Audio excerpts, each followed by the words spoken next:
Hello Guardians, it is Ebontis here. We are at Xur, it is February 4th. He is in the European Dead Zone down here in Winding Cove, and we've got a couple good things to talk about, so let's go over them. First, of course, the weapon is Telesto. He didn't actually sell that this long ago. If you haven't ever bought it before, sometimes it breaks the game. It's a fun fusion rifle to use. It's something you should own if you don't, so buy it if you've never had it before.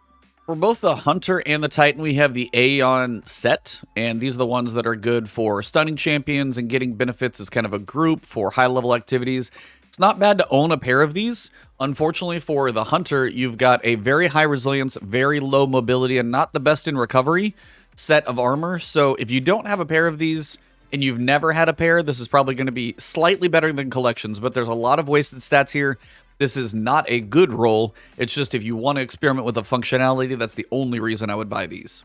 Similar thing here for the Titan, you've got the Aeon safe. Again, you've got the Sect of Force, Vigor, and Insight. For example, on the Sect of Vigor, gain class ability energy as your allies die, gain full class ability energy when you resurrect an ally. When you cast your super, nearby allies gain an instant burst of healing. Aeon cult allies who do not have Sect of Vigor also gain an overshield. So it's a benefit of each person in your fire team wearing a different sect. Even if you're all three Titans, you can still get benefits. And for stats, a 63 with decent recovery, intellect, discipline, mobility could be a little high. Resilience actually isn't that important. Even Titans don't get a ton of benefit. So overall, these are not a bad pair for a Titan to own. May not be a god roll, but definitely not as bad as the Hunter stat distribution. So if you don't have them as a Titan, throw them in the vault. May never know if you need them. For the Warlock, you've got the Phoenix Protocol. Kills and assists you make while standing in your Well of Radiance return super energy. So it's the exotic. If you put it on, you stand in your well and you get kills, you can get up to about 50% of your energy of your super back, which is a beneficial thing for trying to stay alive. You've also got reasonable stats. High intellect, as this is a super based one. This will help you if you're leaning into that. Recovery is at least 10. Resilience is a bit high. Mobility is probably a bit high, but high intellect and not terrible recovery with a total of 66. This is an okay stat roll. There could be more god tiers if like the resilience was low, mobility was a little lower, and recovery was spiked really high. But overall, this is still not a bad one. If your Phoenix Protocol is mediocre, this one might be better. For the weapons, we've actually got some good ones here. You've got True Prophecy. The only way to get this weapon is going to be buying it through Xur or getting very lucky in the World Loot Pool. You've got Elemental Capacitor. Currently, I've got handling. I've got Arc subclass equipped. You can see how high the handling is, which is crazy. Opening Shot, not a bad perk. You can get the range a little bit higher with both of these two, and then a Reload Masterwork. You can change up what you're going for here. It's not a bad weapon. If you ever wanted to mess with a 120, Opening Shot is a very good perk because that's going to boost your range on the opening shot anyway to help with a little bit of the lacking range here. And you can get really creative with Elemental Capacitor. So this is not a bad True Prophecy. One I might not sleep on. I can see some people putting work with this one. 7 Seraph Carbine, you've got Hipfire. Unfortunately, that pretty much tanks it for me. You do have a Last Dance here that is one I would, if you like sidearms, this one could have some good range. Tap the Trigger, we know is very powerful, stability and accuracy. Moving target, if you're in a sidearm, that close range battle, moving, you're still going to be reasonable. Slightly increased range, you got the far point sights, you've got another booster range, and a range masterwork. For sidearms, range can really help carry it. With Tap the Trigger and Moving Target, this is a pretty decent sidearm for PvP. So if you enjoy sidearms, you want to experiment, try this one. It's that little 3-round burst style. Even with the perks on the Wishbringer, I don't love this one specifically. So you've got basically an okay shotgun at best. Truth Teller, though. You've got multi-kill clip and feeding frenzy. They pair well together. You get group enemy kills with a grenade launcher.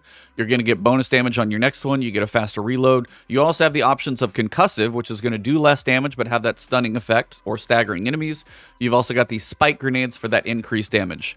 Handling of your grenade launcher is actually very good as well. So overall, this is almost one I would say make sure you buy this, or if you don't buy it, make sure you have one that is very close and very functional, because this is a very good Truth Teller to give you some flexibility of options of both stunning, spike grenades, and then this pair right here. You don't see this very often, getting some damage bonus and faster reload on a grenade launcher. Lots of potential here on this one. For sure, pick this up if you're in questionable grenade launcher state.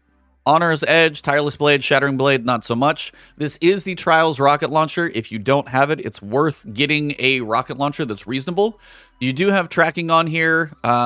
It's not like the best roll. You can go linear compensator, faster reload. The one that he had when you held him hostage was better. But if you don't have a void tracking rocket launcher, high impact frames are going to get a smidge of a damage bonus.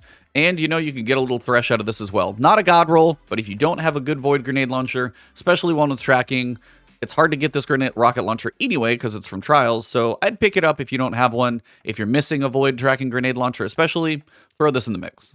The armor on the Titan is basically all wrong. You've got high discipline, high resilience with low recovery, not great with high mobility, really high resilience and lacking in other departments, a 59 that actually is a decent distribution, but a 59, and then a 62 again with high mobility, high discipline, low recovery. Titan's not doing much on armor. You can pretty much skip all of that as it's pretty boring. For the Warlock, again, mediocre armor in my opinion. Personally, some of you guys ask why I would say a stat roll is wasted. Warlocks don't really get any class benefits from resilience, and resilience is probably one of the more useless stats in the game. Titans do get a recharge bonus to their barricade, but the shield bonus that you get in both PvE and PvP is so minimal, it's really not worth stacking much into resilience, and Titans are the only class that get a benefit because of their barricade. So seeing 20 here is really not going to be that beneficial. Recovery, discipline, intellect, not bad, but a lot wasted on resilience. Again, here you've got higher resilience than even recovery, which is the wrong order for a Warlock. The helmet has 2 recovery. For a Warlock, to me, that's kind of a no-go. Discipline, intellect, and strength, it's got some spikes to it, so you can have some, if you're leaning heavily into a build, but lacking recovery on a Warlock is kind of a no-go for me. Same thing here, a giant amount of wasted resilience. Overall, none of the Warlock armor does it for me. All right, for the Hunter, there's only about one thing really exciting. A 60 here with high mobility is not bad, but recovery is a bit low, but you're not wasting any on resilience. A well-rounded 58, again, nothing to write home about. The helmet, though, this is a god roll helmet to a Hunter. High recovery, high mobility, with discipline and intellect. So you've got super, you've got grenade, good health recovery, and high mobility for a Hunter. This is a helmet you for sure should buy as a Hunter. And then, of course, for your leg armor, it's okay. Some recovery, a little low in the mobility, intellect and strength on that one. So mostly, you've got a decent set of gauntlets that you should probably own if you don't. Same thing if you don't own these at all, the functionality you should at least have to experiment with. Pretty solid Phoenix Protocol, definitely some spicy weapons. And Hunter, you have one decent helmet, everything else is pretty mediocre.